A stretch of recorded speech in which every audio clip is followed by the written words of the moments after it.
शिव सनकादिक आदिक इंचित, शेष न पावत पार मेरे वाला जी, शेष न पावत पारे, शेष न पावत पारे।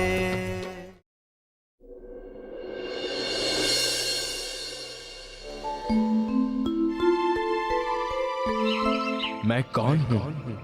कहाँ से आया हूँ? मेरा निज स्वरूप क्या है? सच्चिदानंद परब्रह्म कहाँ हैं? कैसा स्वरूप है उनका? और उन्हें पाने का वास्तविक मार्ग क्या है? तारतम ज्ञान के अखंड प्रकाश में इन प्रश्नों का अनायास ही समाधान प्राप्त हो जाता है। लहराते हुए महासागर की अथाह जलराशि में जिस प्रकार असंख्य बुलबुले पैदा होते हैं और तत्क्षण उसी में लीन हो जाते हैं, उसी प्रकार महामाया से असंख्य लोग पल पल में प्रकट होते हैं और उसी की गोद में समाप्त हो जाते हैं। और इसी महाशून्य में प्रकट होता है आदि नारायण का स्वरूप, जो अक्षर ब्रह्म का स्वाप्निक मन होता है। संपूर्ण सृष्टि का संचालक यही है। इसी की चेतना का प्रतिभास सभी प्राणियों के रूप में दृष्टिगोचर होता है। संसार के अधिकांश मनुष्यों का प्रायः यही आराध्य देव है और इससे परे ये योग माया का अखंड मंडल है, जहाँ अक्षर ब्रह्म अपनी अखंड एवं चैतन्य प्रकृति के साथ क्रीड़ा करता है। ये अद्वैत भूमिका है। यहाँ के कण कण में चैतन्यता, अखंडता एवं ब्रह्म रूपता के दर्शन होते हैं। ये वेदों में चतुष्पाद विभूति के रूप में वर्णित हैं। भगवान शिव, महाविष्णु, संकादिक, शुकदेव आदि की ध्यान क्रीड़ा का यही स्थान है। किंतु इस योग माया मंडल से परे वो स्वलीला, अद्वैत, अनादि, अनंत परम धाम है।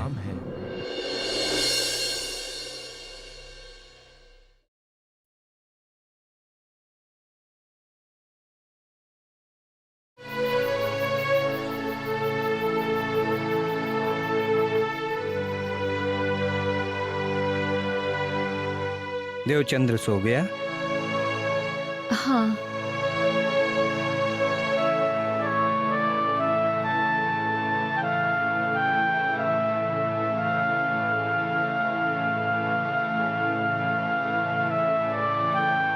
क्या हुआ कुंवर? तुम कुछ परेशान लग रही हो। सब ठीक तो है ना? वैसे तो सब ठीक है, किंतु देवचंद्र। क्या हुआ देवचंद्र को? न जाने आजकल वो क्यों खोया खोया सा रहता है, किसी से बात नहीं करता, भोजन ठीक से नहीं खाता, मित्रों के साथ नहीं खेलता, बहुत सारे प्रश्न करता है, बार बार पूछता है, माँ मैं कौन हूँ, मैं कहाँ से आया हूँ, परमात्मा कौन है, कहाँ मिलेंगे। सुबह में मंदिर में जाकर 3-3 घंटे तक परिक्रमा करता रहता है, और तो और रात को नींद में भी बड़बड़ाता है, मत जाओ मत जाओ। कुंवर, तुमने मुझे ये बात अब तक बताया क्यों नहीं? मैंने सोचा बच्चा है, ऐसे ही कहीं से कुछ देख सुनकर प्रश्न पूछ रहा है, किंतु अब तो प्रतिदिन वो प्रश्न पूछने लगा है। सुनिए, मेरा मन तो बहुत घबरा रहा है। कहीं अपना देवचंद्र बैरागी ना बन जाए।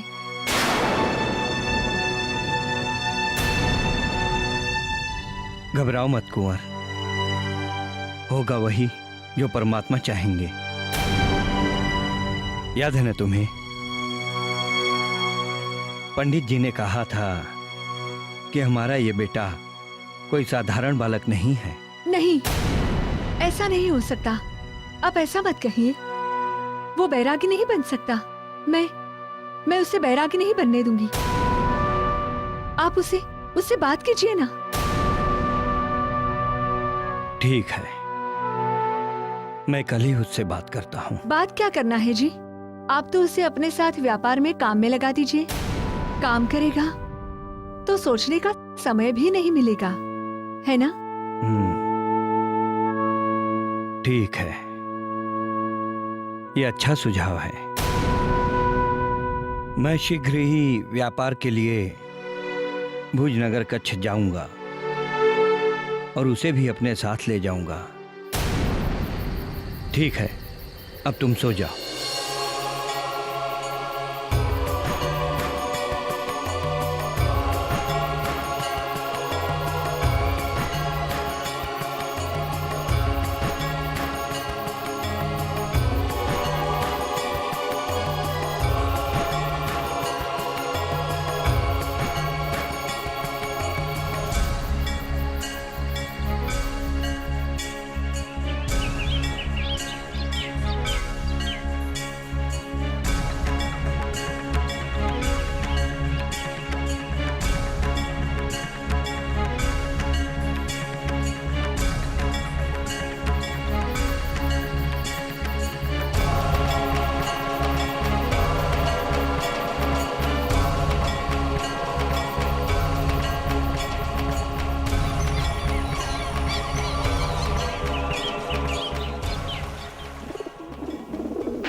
इस प्रकार देवचंद्र जी को परिक्रमा करते करते 4 वर्ष बीत जाते हैं, किंतु उन्हें निराशा ही हाथ लगती है, क्योंकि आत्मज्ञान की प्राप्ति एवं ब्रह्म साक्षात्कार नहीं होने से मन को शांति नहीं प्राप्त हो पाती है। तब वे एक दिन सोचते हैं, इस तरह से किसी समर्थ सद्गुरु के मार्गदर्शन के बिना, ज्ञान प्राप्त किए बिना अंधभक्ति करते हुए तो सारा जीवन व्यर्थ हो सकता है। अतः ज्ञान की प्राप्ति करने के लिए सद्गुरु की खोज करनी ही होगी। किंतु क्या करूं? यहाँ रेगिस्तानी इलाका होने की वजह से जल की भारी तकलीफ उठानी पड़ती है और इस वजह से यहाँ कोई भी साधु संत आते नहीं है। अब क्या करूं मैं?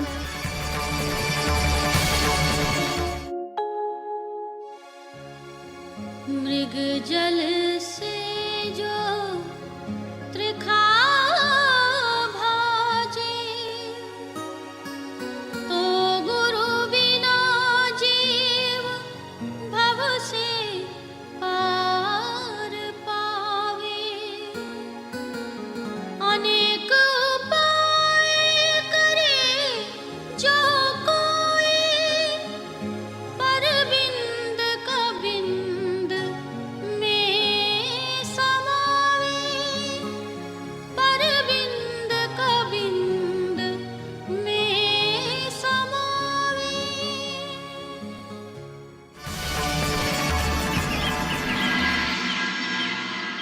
बेटा देवचंद्र, कल मैं व्यापार के काम से कच्छ जा रहा हूं। अब तुम भी बड़े हो गए हो। मैं चाहता हूं कि तुम भी मेरे साथ वहां चलो। मैं तुम्हें सिखाना चाहता हूं कि व्यापार कैसे करते हैं। लेकिन पिताजी, मेरी व्यापार में कोई रुचि नहीं है। मैं आपके साथ फिर कभी आ जाऊंगा। मान जा बेटा, वहाँ बहुत से मंदिर भी हैं। तेरा दिल भी लग जाएगा। वहाँ मंदिर है? हाँ, तो फिर ठीक है, मैं आपके साथ अवश्य आऊंगा। कहिए, हमें कच्छ के लिए कब निकलना है? हम कल सुबह ही यहाँ से निकलेंगे। जी पिताश्री।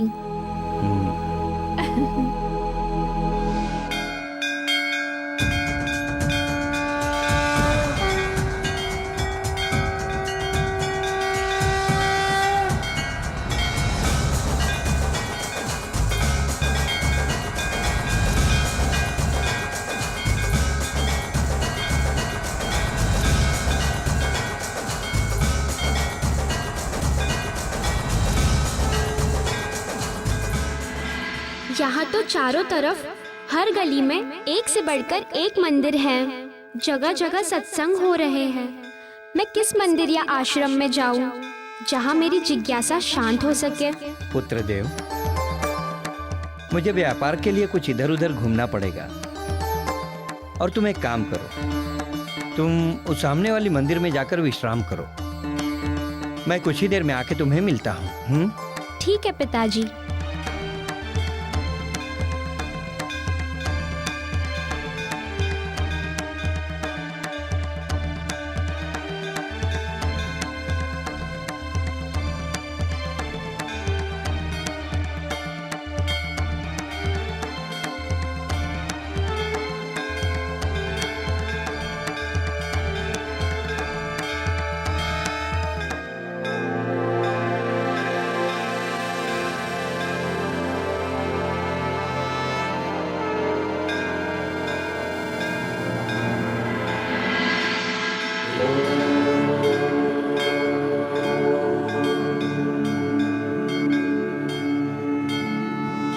यह जगत असत्य है, क्षणभंगुर है, स्वप्न के समान झूठा है, दुख से भरा है। यहाँ के जीव अज्ञानता की वजह से, निज स्वरूप का बोध न होने से माया के सुखों की चाहना करते हैं और अनेकानेक कर्म बंधनों में फंसकर पुनः पुनः जन्म लेते हैं और मरते हैं। 84 लाख योनियों में भ्रमण करते रहते हैं। जन्म मरण, जरा व्याधि, 9 महीने गर्भवास के अनेकानेक दुख भोगते हैं। पुनरपि जन्मम पुनरपि मरणम पुनरपि जननी जठरे शयनम। श्रीमद् भागवत में अमरदास नाम के एक भक्त की कथा आती है। वह अपनी माता से पूछता है कि माता, जब आपकी शादी हो रही थी तब मैं कहाँ था? माता कहती है कि उस समय तो तुम्हारा जन्म ही नहीं हुआ था। तब अमरदास कहता है कि माता, तुम्हारी कोख से भले ही मेरा जन्म न हुआ हो, किंतु कहीं न कहीं तो मैं अवश्य ही रहा हूँगा, क्योंकि आत्मा तो नित्य है एवं जन्म मरण से रहित है। इस प्रकार निज स्वरूप का बोध हुए बिना अखंड मोक्ष की प्राप्ति संभव नहीं है। आत्मज्ञान की प्राप्ति मुक्ति के लिए अति आवश्यक होती है। ऋते ज्ञानात् न मुक्ति। अतः जिसे भी अपने आत्म कल्याण की इच्छा है, उसे ब्रह्म ज्ञान की जिज्ञासा को लेकर सद्गुरु की खोज करनी चाहिए। पहले आप पहचानो रे साधु, पहले आप पहचानो, पहले आप पहचानो रे साधु, पहले आप पहचानो। बिना आप जीने पार ब्रह्म को, बिना आप जीने पार ब्रह्म को, कौन कहे मैं जानो, कौन कहे मैं जानो। पहले आप पहचानो रे साधु, पहले आप पहचानो।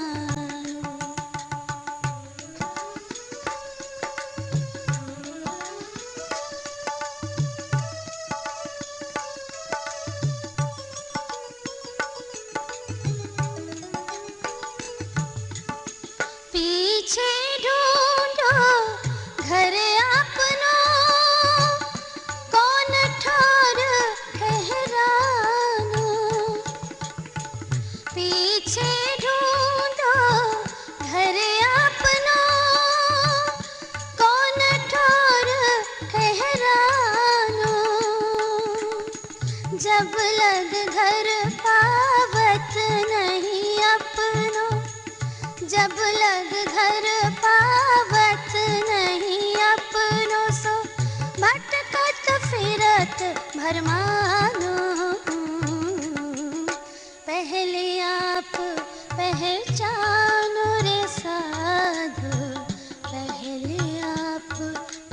पहचानो।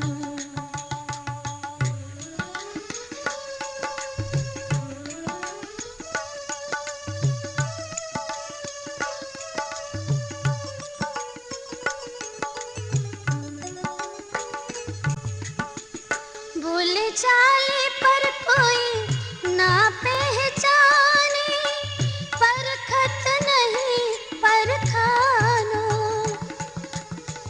बोले चाले पर कोई ना पहचाने, परखत नहीं परखानो।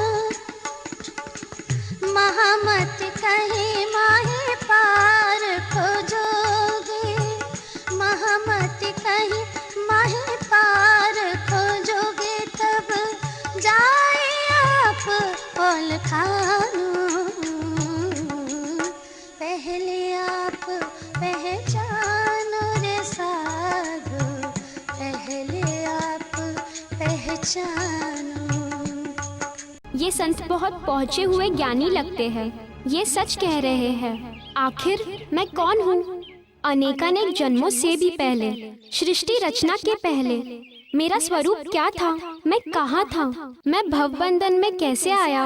इन सब प्रश्नों का समाधान मुझे खोजना ही होगा।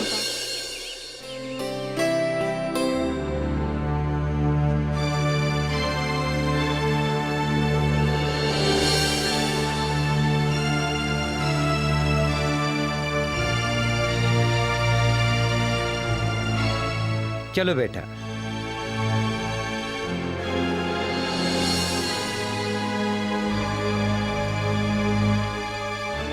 मेरा कार्य समाप्त हो गया बेटा, चलो। पिताजी, क्या हम कुछ दिन और यहाँ नहीं रुक सकते? देखिए ना, ये संत महाराज कितनी अच्छी कथा कहते हैं। मुझे इन्हें सुनने का बड़ा मन है। नहीं पुत्र, हम यहाँ नहीं रुक सकते। एक तो मेरा व्यापार का काम समाप्त हो गया, और दूसरा मैंने यहाँ से कुछ नए घोड़े और ऊंट खरीद लिए हैं, जिसे लेकर हम यहाँ धर्मशाला में नहीं रुक सकते बेटा। विवशता है पुत्र, हमें चलना होगा। चलो बेटा। पार ब्रह्म क्यों पाइए, तत्खिन कीजे उपाय। पार ब्रह्म क्यों पाइए, तत्खिन कीजे उपाय। कई ढूंढे माहे पाए, बिना सतगुरु न लखाए।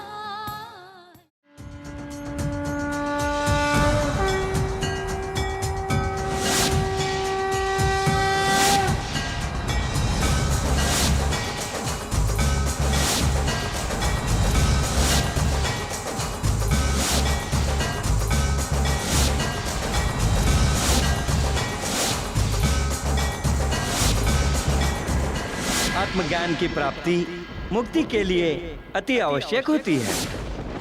ऋते ज्ञानात् न मुक्ति। अतः जिसे भी अपने आत्म कल्याण की इच्छा है, उसे ब्रह्म ज्ञान की जिज्ञासा को लेकर सद्गुरु की खोज करनी चाहिए। नहीं, मैं यहाँ नहीं रुक सकता। मुझे आत्मज्ञान की प्राप्ति और परमात्मा के साक्षात्कार के लिए कल जाना ही होगा। मुझे पिताजी से बात करनी चाहिए। पुत्र, ये क्या मूर्खता भरी बातें कर रहे हो? मैं तुम्हें कहीं जाने की आज्ञा नहीं दूंगा। किंतु पिताजी। मैं और कुछ नहीं सुनना चाहता। अरे बच्चे हो, बच्चे की तरह रहो। अपने मित्रों के साथ खेलो, कूदो, पढ़ाई करो। और यदि भगवान की भक्ति का इतना ही चाव है तो यहीं रहकर भजन पूजन करो, जैसे तुम्हारी माँ करती है। उसके लिए कच्छ में जाने की क्या आवश्यकता है? जो भगवान वहां है, वो यहाँ उमरकोट में भी तो है। किंतु पिताजी, यहाँ उमरकोट में ना कोई साधु आता है और ना ही संत, और यहाँ पर कोई ज्ञान की बातें भी नहीं करता। कहाँ जाऊँ मैं? किससे ज्ञान की बातें सुनूं? इस तरह बिना ज्ञान अंधभक्ति करने में तो सारा जीवन बीत जाएगा। सद्गुरु के मार्गदर्शन में साधना भक्ति करने पर ही आत्मज्ञान की प्राप्ति होती है। एवं ब्रह्म साक्षात्कार होता है। आप कृपा करके मुझे वहां जाने की आज्ञा दीजिए, अन्यथा मैं अकेला ही चला जाऊंगा।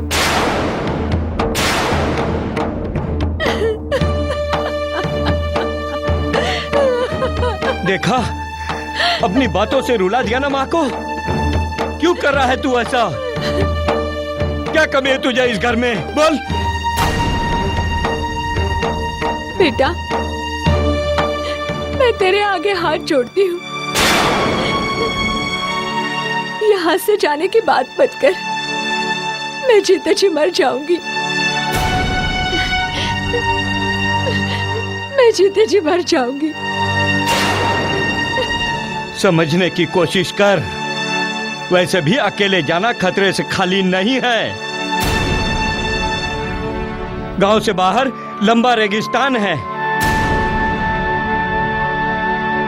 चोर, लुटेरा, डाकू, हत्यारे हैं जो तुझे अकेला देखकर तुझ पर हमला कर सकते हैं।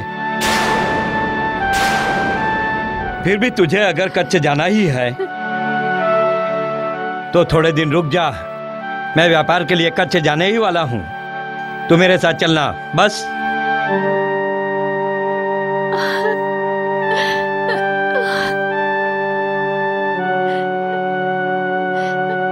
रोकिए ना उसे। देखिए, कहाँ गया वो? घबराओ मत, वो गुस्से में गया है, वापस आ जाएगा। घबराओ मत, मेरे लिए भोजन लगा दो।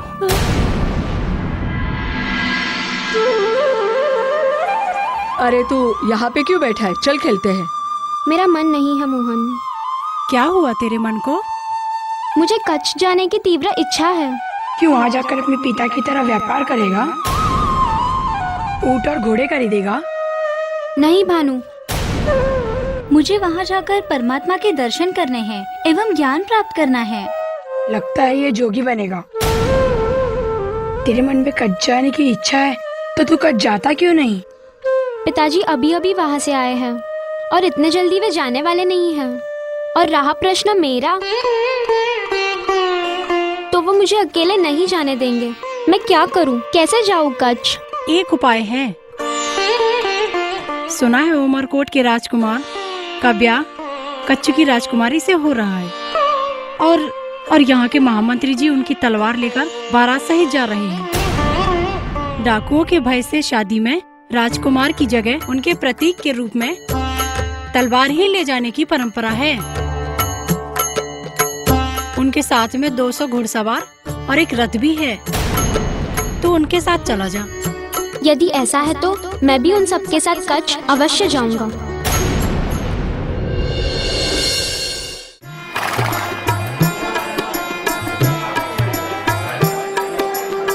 अरे भाई सुनो तो।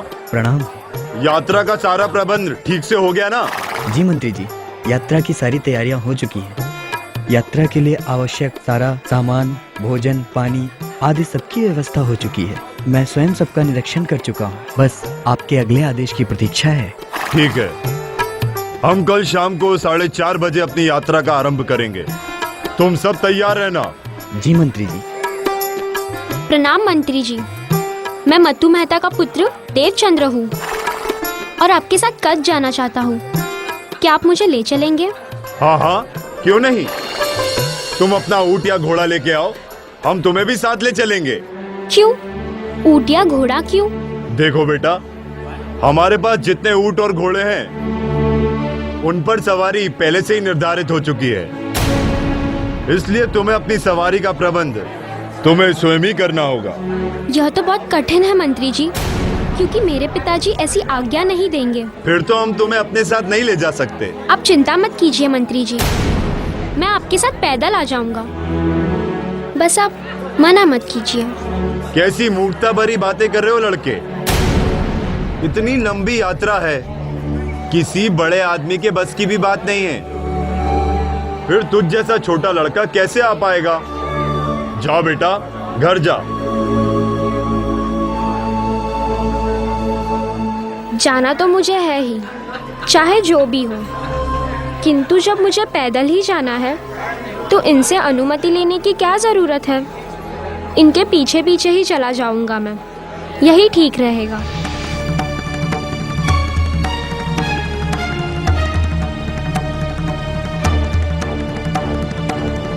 मुझे कच्छ अवश्य जाना होगा, इसके लिए तैयारी भी करनी होगी। क्या करूं? हाँ, पहले कपड़े ले लेता हूँ।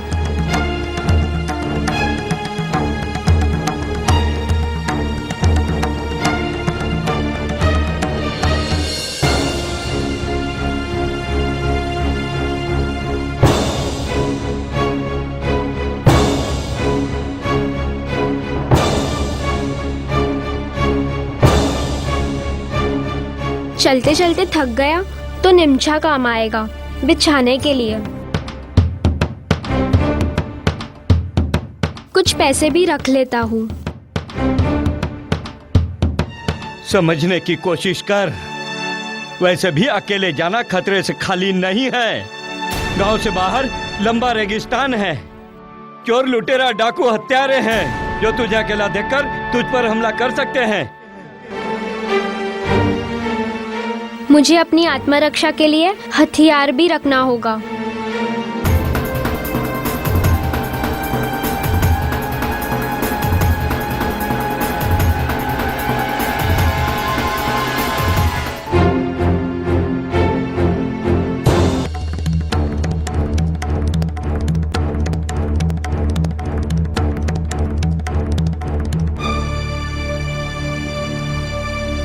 अब कच्छ की सारी तैयारियां हो चुकी हैं, थोड़ा विश्राम कर लेना चाहिए।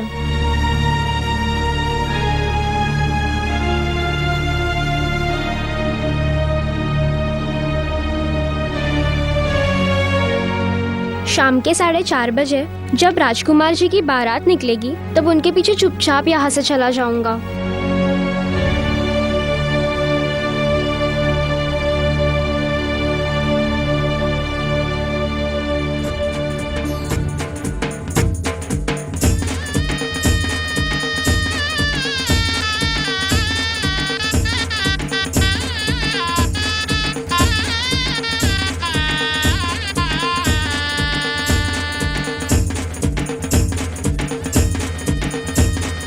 प्रणाम काका। प्रणाम बेटा।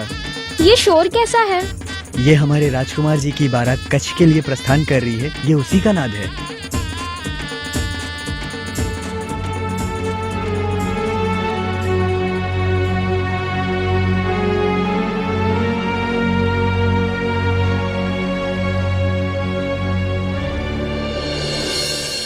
कुंवर, देव कहाँ है? वो तो अपने कक्ष में विश्राम कर रहा है। अब तक विश्राम कर रहा है? अरे संध्या होने को है, जाओ जाकर उसे जगा दो। मुझे उसके साथ कुछ आवश्यक बात करनी है। ठीक है, मैं पूजा की तैयारी करके अभी उसे जगा देती हूँ। अब क्या करूँ? यदि इन्होंने मुझे देख लिया तो मुझे जाने नहीं देंगे, और यदि समय पर नहीं निकला तो बारात आगे निकल जाएगी।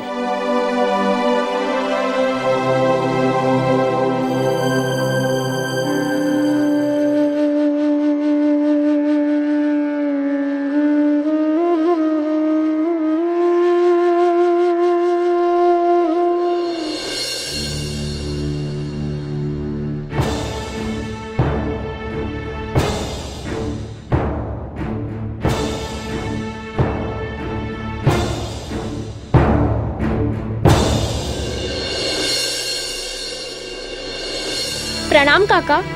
राजकुमार जी की बारात किस ओर गई है? अरे बेटा, वो तो कुछ समय पहले ही गांव से बाहर निकल गई है।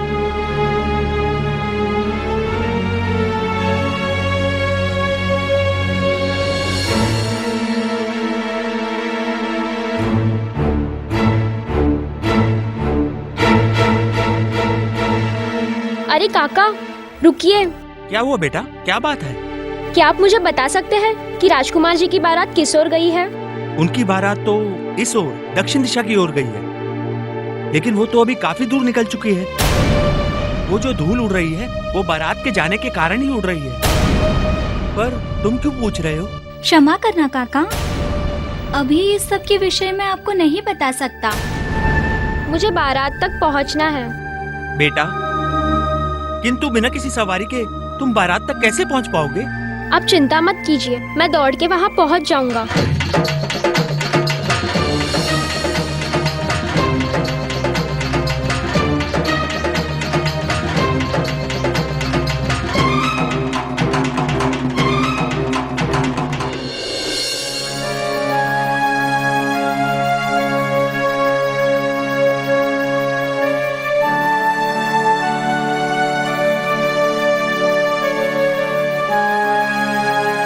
बेटा देवचंद, उठ जा। देख कितनी रात होने को आई है। उठ जा बेटा।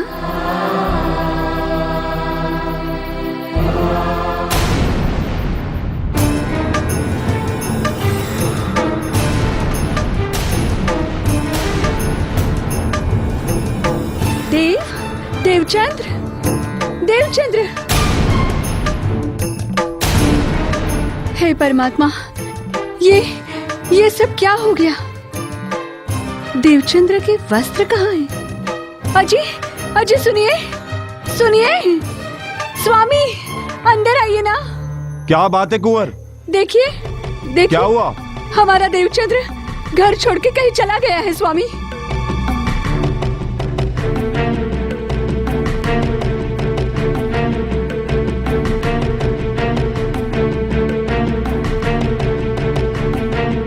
ये तुम क्या कह रही हो?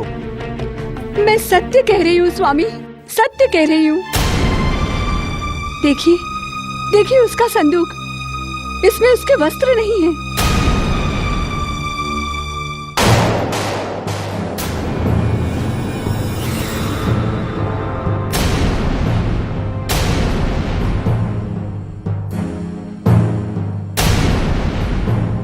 अरे आप खड़े खड़े क्या सोच रहे हैं? कुछ कीजिए ना। जाइए, जाइए मेरे पुत्र को खोज कर लाइए। जाइए ना। मैं जाकर देखता हूँ, तुम चिंता ना करो। ठीक? देव,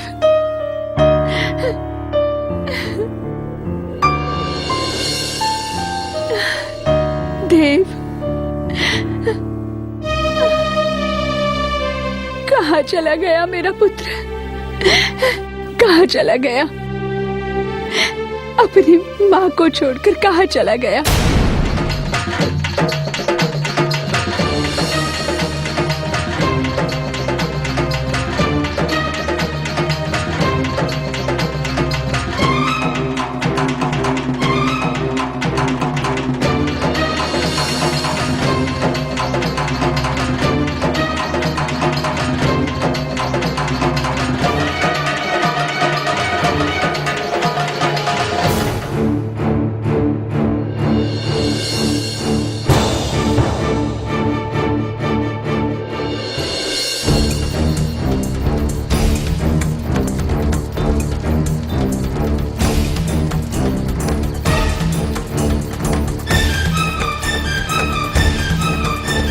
बेटा देव, देव, देवचंद्र, देवचंद्र कहाँ गया? देवचंद्र, देवचंद्र, बेटा देवचंद्र।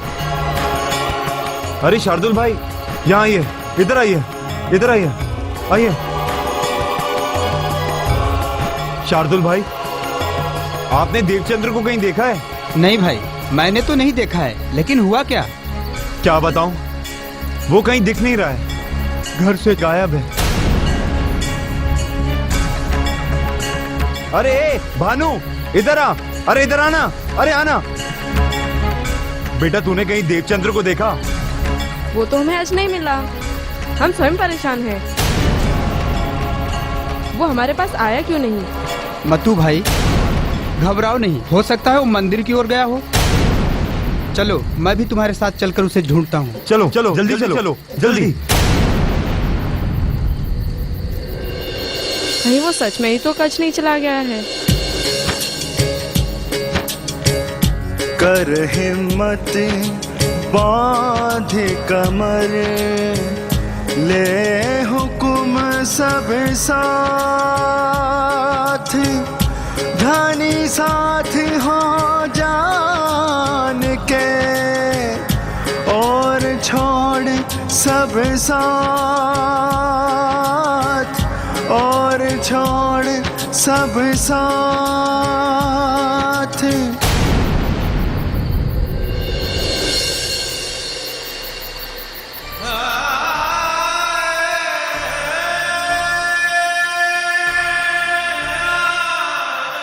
यहाँ तो दूर दूर तक कोई नहीं है, और ये रेगिस्तान, रेगिस्तान तो खत्म होने का नाम ही नहीं ले रहा है। समझ में नहीं आ रहा कि कच्छ जाने का रास्ता किस तरफ है, और बारात का तो कोई नामो निशान ही नहीं दिख रहा है। समझ में नहीं आ रहा कैसे जाऊंगा मैं कच्छ।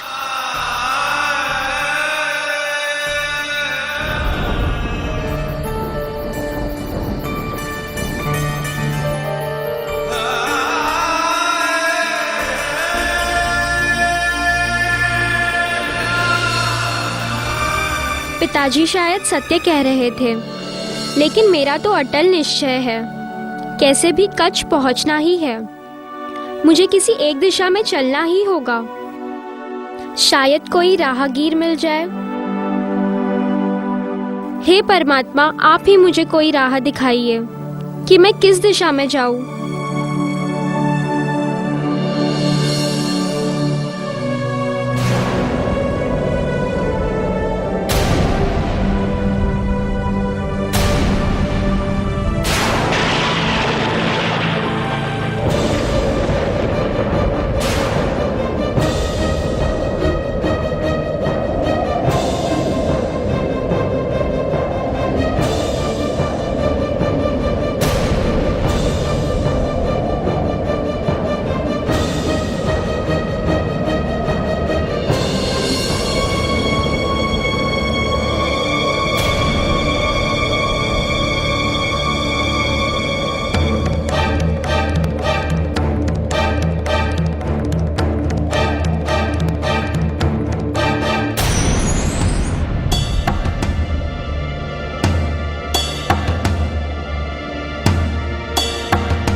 क्या कोई मेरी आवाज सुन रहा है?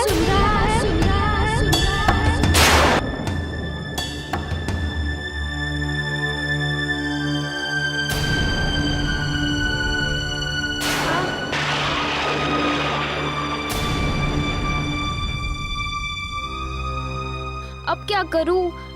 पहले ही थकान से हालत खराब है, और ये पेट की पीड़ा मुझे एक कदम बढ़ने नहीं दे रही।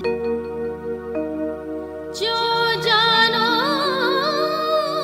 तो रखो, धनी तुम्हारी मैं, ये कहने को भी ना कछु, अब कहाँ कहूँ तुमसे, अब कहाँ कहूँ।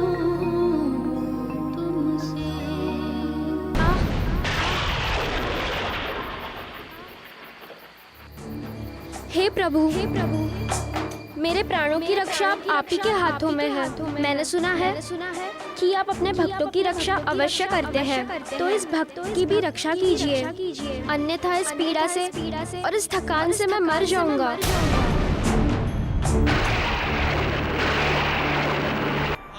लगता है ये परमात्मा का ही संकेत होगा, मुझे राह दिखाने के लिए। मुझे उस दिशा में ही जाना होगा।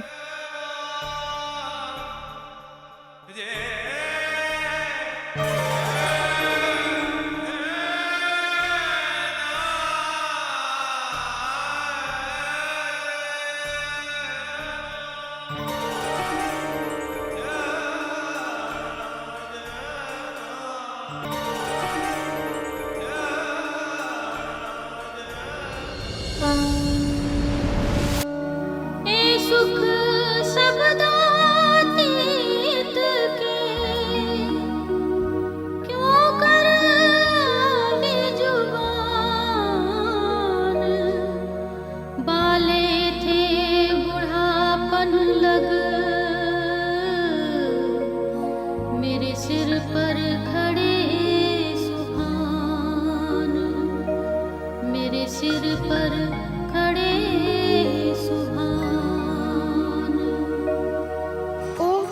ये तो कोई लुटेरा लगता है। अब ये मुझे लूटकर मार डालेगा। पिताजी ने ठीक ही कहा था कि रास्ते में चोर डाकू मिल सकते हैं। अब मैं कहीं भाग भी नहीं सकता। हे परमात्मा, मेरे प्राणों की रक्षा करना।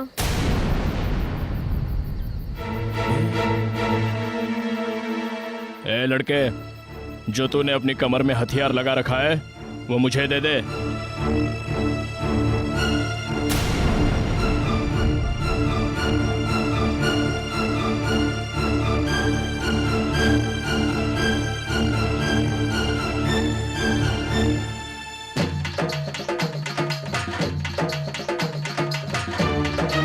ला, अपनी गठरी भी मुझे दे दे।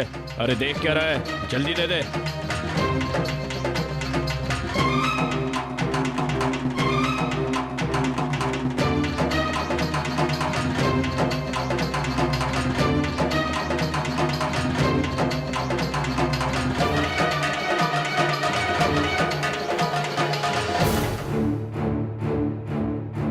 निश्चय ही ये कोई डाकू ही है, तभी तो एक एक करके सभी सामान ले रहा है। अब तो ये मुझे मार ही डालेगा।